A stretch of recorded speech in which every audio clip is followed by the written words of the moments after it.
기도하겠습니다. 하나님 아버지, 때로 저희가 참 힘들고 어렵고 지치고 그래서 쓰러질 것 같은 때에도 하나님께서는 저희들 앞에 하나님의 은혜를 보여주시고 또 하나님의 인도하심을 보게 하셔서 다시금 그때마다 용기를 얻고 또 새 힘을 공급받아 주님이 인도하시는 길로 걷게 하여 주셨습니다. 그러다가도 또 지치게 되고 또 낭망하게 되지만 가만히 생각을 해보면 늘 하나님은 그때에도 그 자리에 계셨고 언제나 저희를 주님의 장중에 붙들어 주셨습니다. 때로 너무 힘들어서 그 사실조차도 잊어버릴 때가 있지만 하나님 저희들에게 은혜를 베푸시고 또 성령 하나님께서 날마다 저희와 동행하시는 은총을 베푸시사 주님이 언제나 저희와 함께 하시고 저희를 인도하시며 또 저희 가운데에 하나님이 하나님 되심을 알게 하실 뿐만 아니라 언제나 저희를 죄 가운데에서 돌이키시고 모든 환난 가운데에서 건지시는 분이 우리 주 여호와 하나님이신 것을 알게 하여 주셨사온즉 이 은혜를 기억하며 살아가는 저희들이 되게 하여 주시기를 기도드립니다. 하나님 아버지, 때로는 하나님께서 맡겨주신 일 잘 감당하고 났지만 오히려 지칠 때가 있습니다. 하나님의 인도하시는 은혜 안에 걸어갈 때에 오히려 하나님의 은혜를 누리기보다는 더 낭망할 때도 있습니다. 그것이 연약한 저희들의 모습이고 험난한 세상의 모습임을 깨닫습니다. 주님, 그러할 때에도 저희를 인도하여 주시옵시고 주님의 장중에 굳건히 세워 주시기를 기도드립니다. 어제는 청년주일을 지냈습니다. 우리 젊은이들이 하나님 앞에서 시냇가에 심은 나무처럼 굳게 그리고 아주 든든하게 심겨질 수 있도록 온 교우들이 함께 기도하고 또 격려하고 사랑으로 위로하는 귀한 시간이었습니다. 하나님, 우리 새벽이슬 청년들 눈동자와 같이 지켜주시고 늘 주님의 장중에 굳세게 하여 주시사 하나님의 은혜 가운데에 든든히 서 갈 수 있도록 도와주시옵시고 특별히 험악한 세상 속에 때때로 낙심하며 살 수밖에 없지만 주님의 온전케 하시는 은혜를 늘 힘입어 용기 있게 살아가도록 은혜를 더하여 주시기를 기도드립니다. 하나님, 특별히 우리 교회 학교 선생님들 너무나 애쓰고 수고하셔서 하나님의 은혜가 아니고서는 감당할 수 없는 일을 여기까지 잘 감당해 왔습니다. 하나님 늘 지켜주심으로 주님의 마음이 우리 다음 세대 오고 오는 모든 세대의 백성들로 하여금 하나님이 하나님 되심을 알도록 하는 것이기에 저희들이 그 귀한 사명 잘 감당할 수 있도록 도와주시옵시고 주님이 부르시고 인도하신 그 은혜 가운데 든든히 서는 또 하루가 되게 하여 주시기를 기도드립니다. 하나님, 저희들 하루하루 날마다의 삶 속에서 정말 저희들이 갈 바를 알지 못하고 헤매는 듯한 때가 있습니다만은 그리고 어떠한 일이 저희 앞에 놓여질런지 알 수도 없는 가운데에 그저 향방 없이 열심히만 가는 것이 아니라 주님의 인도하심을 힘입어서 그 길로 묵묵히 걸어가는 저희들이 되게 하여 주시옵소서. 뜻하지 아니하는 일을 만나서 하나님 앞에 기도하고 있는 이들 하나님의 뜻을 구하는 때가 되게 하여 주시옵소서. 오랜 세월 동안 정말 마음을 짓누르는 듯한 그러한 고통 가운데에서 하루하루 그리고 이 일이 맞춰지기를 잘 해결되기를 기도하고 구하는 가운데에 또 하루를 맞는 모든 분들에게도 같은 은총을 나리워 주시옵소서. 내일을 위하여 오늘을 애쓰고 수고하는 모든 분들 소망 가운데에 믿음의 길로 애써 걸어가는 모든 주의 권속들 한 사람 한 사람 주님의 장중에 붙들어 주시옵소서. 오직 주님의 은혜가 넘쳐나는 이날이 되게 하여 주시옵소서. 예배당 건축이라는 귀한 사명 저희들에게 주셨사온데 이 일 잘 감당하게 되어질 수 있도록 도와주시고 주님 긍휼과 은혜를 베풀어 주시사 하나님께서 하시는 일임을 저희 모두가 보게 하여 주시옵시고, 그리고 간절한 마음으로 기도할 때에 주께서 역사하시는 은총을 저희로 누리게 하여 주시옵소서.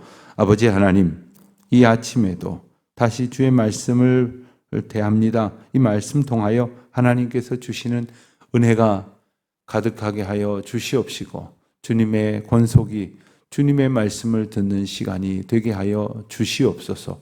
주여, 이 날이 복되게 하여 주시옵시며 아름다운 주님의 은혜의 날이 경영되게 하여 주시옵소서. 주님의 말씀을 의지하오며 이 모든 말씀 우리 주 예수 그리스도의 이름으로 기도하옵나이다. 아멘. 열왕기상 19장 1절로 10절 말씀. 열왕기상 19장 1절로 10절 말씀 우리 다 같이 한 목소리로 봉독하겠습니다.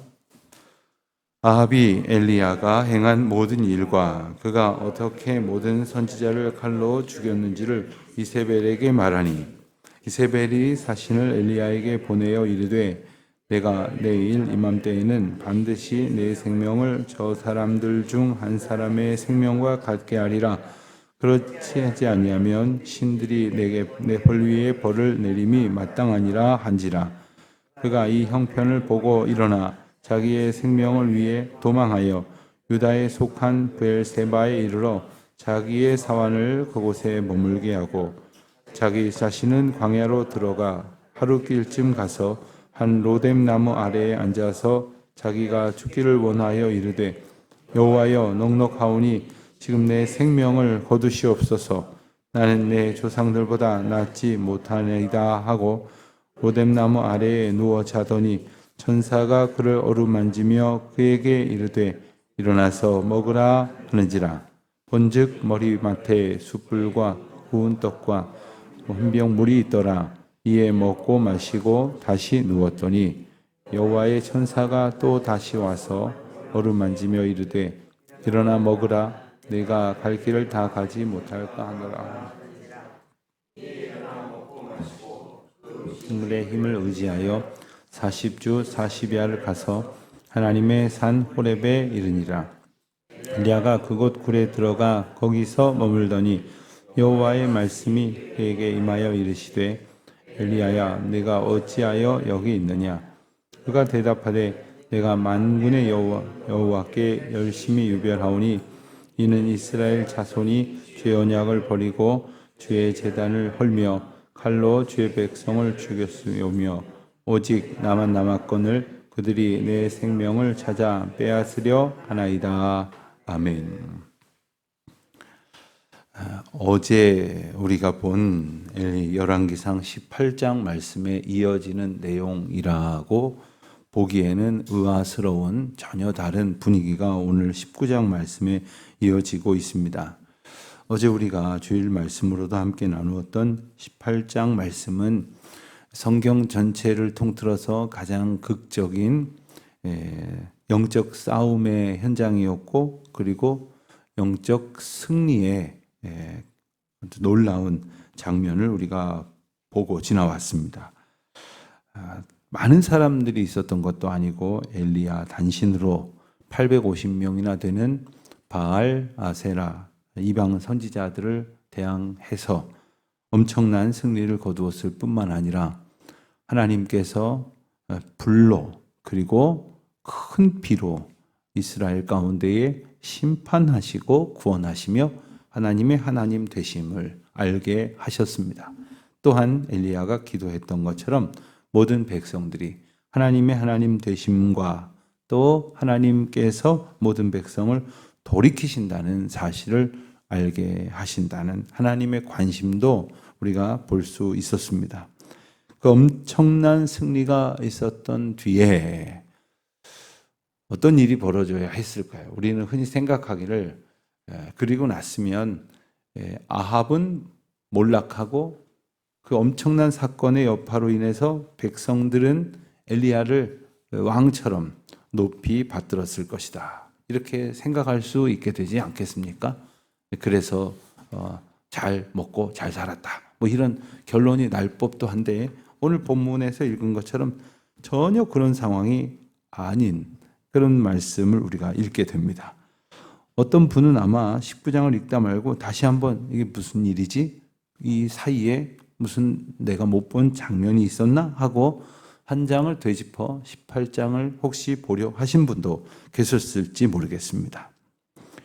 그런 것은 없었습니다. 오히려 그 사이에 1절에서 보는 대로 아합이 엘리야가 행한 모든 일, 그리고 선지자들을 다 칼로 죽였던 일, 이 일을 이세벨에게 말했다고 합니다.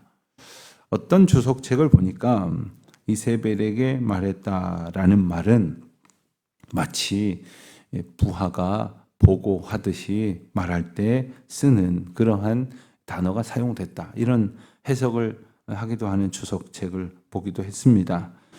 그 단어에 그런 의미가 분명히 있기는 합니다. 어쩌면 이 아합 왕은 자신이 왕이지만 실질적인 어떤 그 위세, 이것은 악한 왕후인 이세벨에게 더 집중되어 있었는지 모르겠습니다. 오늘 모습을 보면 우리가 그것을 짐작도 됩니다. 이세벨은 눈 하나 깜짝하지 아니하고 그 엄청난 그러한 사건을 들었음에도 불구하고 2절에 보는 대로 사신을 엘리야에게 보냅니다. 뭐 우리가 흔히 막 손을 부르르 떨면서 내가 가만두지 않겠어 하고 뭐 책상을 꽉 내려친다든가 뭐 이 정도가 아니라 사신을 엘리야에게 보냅니다. 그리고 이렇게 전언합니다. 내가 내일 이맘때에는 반드시 내 생명을 저 사람들 중 한 사람의 생명과 같게 하리라. 저 사람들 중에 한 사람. 그러니까 죽은 백성 되게 하겠다. 죽여버리겠다. 하루 안에 그러니까 하루에 어떤 그 시한을 두었는데 이 하루의 시한이 잡아 죽이는데 걸리는 시간이 될런지 죽기 싫으면 도망가라 하는 어떤 말미가 되는지는 우리가 알 수가 없습니다. 그렇지만 그 응분의 조치를 취하겠다. 그러면서 그렇지 않으면 신들이 내게 벌 위에 벌을 내림이 마땅하니라.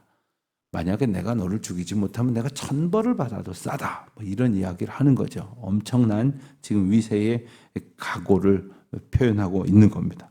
참 이세벨도 이상합니다. 그렇게 죽일 거였으면 그냥 즉시 죽일 병사를 보내서 죽이고 말았을 텐데 뭐 이렇게 하는 걸 보니까 또 희한하고 또 그리고 이제 그 상황을 맞닥뜨린 엘리야가 우리가 쭉 읽어 내려갔습니다마는 도망을 합니다. 엘리야가 어떤 사람이었고 어떤 일을 겪었는지는 우리는 한 장 앞에 있었던 18장 말씀을 우리가 보아온 지난 며칠의 말씀을 통해서 우리가 잘 알게 되었습니다. 참 이 두 가지 사실이 놀랍지 않습니까? 이 엄청난 이야기를 듣고도 어떻게 이세벨을 이렇게 악독하게 나올 수가 있을까? 또 그 엄청난 역사를 경험했는데 이 엘리야는 이렇게 또 무기력하게 반응할 수 있을까? 이것이 인간의 모습입니다. 이것이 하나님을 두려워하지 않으면 가지고 보일 수 있는 극악한 모습이 바로 이세벨의 모습이고, 그런 모습은 특별한 경우 특별한 사람에만 나타나는 것이 아니라 하나님을 알지 못하고 하나님을 두려워하지 않는다면 누구에게든지 나타날 수 있는 이야기입니다. 우리도 하나님 만나서 정말 하나님의 은혜로 성질도 죽고 그리고 못된 습성도 이만큼 다스려 주시는 하나님의 은혜를 따라서 이만큼 사람 구실하며 사는 거지, 그렇지 않았더라면 어떻게 되었을지는 누구보다도 자기 자신이 잘 압니다. 어떤 분 그러시더라고요. 목사님, 제가 예수님 만나서 성질 다 죽었습니다. 제가 보니까 그렇지 않으시던데 막 성질 막 부리면서 사시던데 성질 다 죽었다고 그러시더라고요. 그렇습니다. 주님이 아니고서는 망나니 같이 살 수밖에 없는 인생들 고쳐 살게 하실 방법이 없습니다. 길이 없습니다. 그 어떤 것으로 우리가 교정되지 않습니다. 오직 주님의 은혜가 아닐 수 없습니다. 그러나 주님의 은혜와 상관없이 오히려 주님으로부터 아주 극악하게 멀리 살고자 했었던 사람의 어떤 표상이라고 할 수 있는 이세벨은 이렇게 극악하게 나오고 있는 거죠. 엘리야는 그러면 또 뭘까? 엘리야는 어떻게 이해를 해야 하는가? 여러 가지 측면에서 볼 수가 있겠습니다. 오늘 이 장면을 어떤 심리학자가 이렇게 분석해서 쓴 아티클을 전에 본 적이 있는데 뭐 간단하게 말씀드리면 이런 내용입니다. 승리를 경험한 뒤에 인간이 갖는 한계. 이게 하나님께서 하셨습니다라고 찬송을 하면서도 마음 한켠에서는 내가 이 놀라운 역사의 도구로 쓰임을 받았다. 하나님의 도구로 쓰임을 받았다. 조금 더 나아가서는 나를 쓰셨다. 내가 하게 하셨다. 내가 했다. 여기까지 간다는 거예요. 내가 했는데 나에게 하나님께서 어떻게 이런 상황을 펼쳐주실 수 있는가 하는 거죠. 일종의 하나님에 대한 원망이 없지 않는 겁니다. 하나님께서 우리를 어떻게 인도하시고 어떻게 역사하실는지, 그리고 어떤 상황 속에서 언제나 하나님의 뜻을 가지고 계신다는 전적인 신뢰가 없으면 이렇게 된다는 거예요. 아니, 내 생각으로는 이렇게 돼야 맞는데 어떻게 이럴 수가 있는가? 하나님 어떻게 나한테 이럴 수가 있는가? 하나님 왜 이러십니까? 왜 나한테 이러시는 거죠? 너무하시는 거 아닙니까? 우리가 이런 생각을 해본 적이 있으실 거예요. 그런데 이런 생각은 말이죠, 하나님 전혀 모르는 사람이 전혀 모르는데 하는 이야기가 아닙니다. 나름대로 하나님을 안다고, 믿는다고, 따른다고, 의지한다고, 하나님의 뜻대로 살았다고, 하나님의 뜻대로 쓰임을 받았다고 생각하던 때에 이런 일이 일어나는 것입니다. 누구에게나 언제든지 일어날 수 있다는 것이죠. 엘리야는 도망하기를 시작했습니다. 그래서 여러분 그림을 하나 보시면 좀 확대가 됩니까? 시돈에 있었던 엘리야가 갈멜산에서 영적인 전쟁을 치루었죠. 그리고 나서 어제 말씀 말미에 이 도망하는 아합을 쫓아서 이스라엘까지 약 25km 되는 정도의 거리를 정말 초인적인 능력을 가지고 마차를 타고 달아나는 아합 왕보다 더 빨리 뛰어가서 그의 앞에 섰다고 했어요. 놀라운 능력입니다. 그렇게 이스라엘까지 왔다가 그리고는 이 이야기를 전해 듣고는 저 남쪽 브엘세바로 도망을 하게 된 겁니다. 직선 거리로만 해도 약 160km쯤 되고, 그리고 이 이스라엘은 당연히 북이스라엘 지경이지만 이 브엘세바는 남유다에서도 제일 아래쪽에 해당이 되는 그런 지경입니다. 그래서 우리가 흔히 하는 말로 제일 위에 있었던 북이스라엘의 단이라는 동네와 제일 아래에 있었던 브엘세바라는 동네의 이름을 따서 단에서부터 브엘세바까지, 이런 말로 이스라엘의 영토의 한계를 설명한다고 여러 번 말씀을 드렸습니다. 그런데 굳이 여기까지 도망할 이유가 무엇일까? 그러니까 브엘세바보다 더 아래 지역에 남유다의 마을이 있었다면 아마 거기까지 도망을 갔을 거예요. 그러니까 도망을 할 수 있는 대로, 도망을 할 수 있는 만큼 그냥 최선을 다해서 열심히 도망을 갔습니다. 얼마나 지쳤겠습니까? 앞서 25km 정도 되는 이스라엘까지를 달려간 것도 힘들었을 터인데 브엘세바까지 얼마나 지쳤겠습니까? 그래서 브엘세바까지 간 다음에 자기 사환은 거기에 머물게 하고 광야길로, 그러니까 더 아래쪽이 되겠죠, 애굽 지경을 향하여 하루길쯤 들어가서 로뎀나무 아래에서 죽기를 원한다고 했습니다. 여러분 좀 우습지 않습니까? 정말 죽기를 원했으면 그냥 이세벨 앞에 있었으면 그냥 죽게 되는 거 아닙니까? 죽기를 원하는 게 아니죠. 나이 많으신 분들이 가끔 그런 이야기 하세요. 내가 죽어야지. 늙으면 죽어야지. 절대 그런 이야기가 아니라는 거 아시죠? 하나님 앞에서 이런 마음을 갖게 된 것은 엘리야의 깊은 절망입니다. 깊은 낙심입니다. 엘리야는 육체적으로도 심히 지쳐 있었고, 그리고 영적으로도 몹시 피곤해 있었습니다. 무엇보다도 그가 이렇게 지치게 된 것은 또 하나의 측면으로 본다면 하나님 때문이라고 생각할 수도 있겠고, 또 자기를 해하려고 하는 아합 때문이라고 생각을 할 수도 있겠고, 그 이세벨 때문이라고 할 수도 있겠지만, 가만히 보면 백성들 때문이라 이렇게 말할 수도 있을 것 같습니다. 10절 말씀을 보면 이제 엘리야가 하나님 앞에 대답을 합니다. 내가 만군의 하나님 여호와께 열심히 유별하오니 이는 이스라엘 자손이 주의 언약을 버리고 주의 제단을 헐며 칼로 주의 선지자들을 죽였음이오며 오직 나만 남았거늘 그들이 내 생명을 찾아 빼앗으려 하나이다. 내가 나만 남았다고 그렇게 표현을 하는 것을 이제 내일 보겠습니다만 14절 가면 또 똑같은 표현을 한 번 더 합니다. 그리고 이 문맥을 자세히 보면 이세벨이 엘리야를 죽이려고 할 때에 누가 그 죽이려는 이세벨의 악행의 도구로 쓰여지느냐 하면 백성들이 쓰여집니다. 그러니까 백성들이 조금 전까지만 해도 엘리야의 엄청난 능력에 환호하면서 마치 엘리야의 편이 되어서 엘리야가 이 바알 선지자들 450명을 끌어다가 이제 기손 시내가에서 다 죽이지 않습니까? 그때 혼자 한 것이 아니라 백성들이 이제 엘리야 편에 서서 엘리야와 함께 그 이방 선지자들을 도륙하는 일을 행했단 말이에요. 그런데 이세벨의 기세에 또 이 백성들이 전부 다 엘리야의 등을 돌리게 된 겁니다. 우리는 이런 면이 있어요.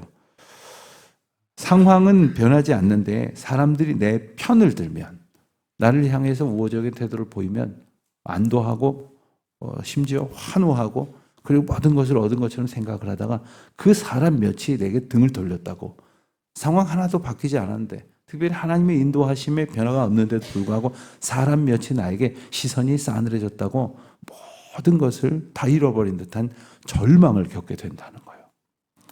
솔직히 목회하면서 이런 경험 많이 했습니다. 상황 하나도 변하지 않는데 정확하게 볼 수는 없지만 목사를 보는 어떤 분들의 시선이 어떻게 저렇게 사람을 보는가 이런 생각이 들 때가 되면 세상이 무너지는 것 같아요. 정말 하늘이 무너지는 것 같다는 느낌을 가질 때가 있어요. 아니 목사님 뭐 사람 몇이 그렇다고 그렇게까지 되십니까? 모르겠어요. 전 그런 적 많아요. 사람이 그런 존재예요. 우리가 그런 존재예요. 사람을 의지하기도 하지만 그 사람에 휘둘릴 수밖에 없는 것은 하나님의 시선, 하나님의 마음을 늘 붙들려고 애를 쓰지 않기 때문이에요. 사람의 시선을 무시하자는 게 아니에요. 그 사람의 시선 너머에 우리를 바라보시는 하나님의 위로하심을 볼 수 있어야 하거든요. 그래야 하나님의 뜻에 민감하게 되지, 그렇지 않으면 사람들의 시선에 휘둘릴 수밖에 없는 거예요. 또 이 사람들의 시선을 누가 아주 잘 활용하느냐 하면 이 사탄이라는 녀석이 잘 활용을 한다는 말이에요.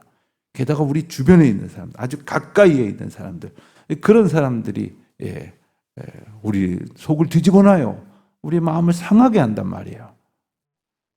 이럴 때 우리는 어떻게 해야 좋은가? 깊은 절망에서 우리를 위로하시는 하나님을 엘리야 앞에 계신 것을 우리가 말씀을 통해서 보는 것처럼 우리 앞에 지친 몸을 쉬게 하시고 배고픈 영혼을 주님의 말씀으로 먹이시고 또한 우리의 삶의 모든 어그러진 것들을 바로 잡으시며 눌린 자를 자유케 하시는 하나님의 은혜 안에 내가 있음을, 엘리야가 있었던 것처럼 내가 있음을 깨달을 때 진정한 위로와 평강을 얻게 될 수 있을 것입니다. 혹 오늘 바로 내가 엘리야와 같구나 하는 생각이 드시는 분이 계십니까? 정말 아무도 의지할 수가 없고 아무도 내 편이 아니고, 아니 내 편인 건 관두고 모든 사람들이 다 나를 등을 돌리고 나를 해하려 하는 것 같은 바로 그런 절망 가운데에 계신 분들이 혹 있습니까? 자세히 가만히 눈을 떠서 곁에 계신 하나님의 인도하심을 보십시오. 하나님께서 내 곁에서 나에게 숯불에 구운 떡하고 물 한 병을 주시면서 먹고 힘내라. 괜찮다. 할 수 있다. 일어나서 함께 가자. 우리를 위로하시고 인도하실 것입니다. 그 하나님의 놀라우신 은총을 맛보는 복된 하루 되시길 축원드립니다. 하나님 아버지, 지쳐 쓰러져서 절망할 수밖에 없는 것이 연약한 인생들이오나 늘 주님의 은혜 안에 부르시고 인도하시오니 다시 그 손길 의지하여 믿음으로 나아가는 주의 백성 되게 하여 주시옵소서. 예수님의 이름으로 기도드립니다. 아멘.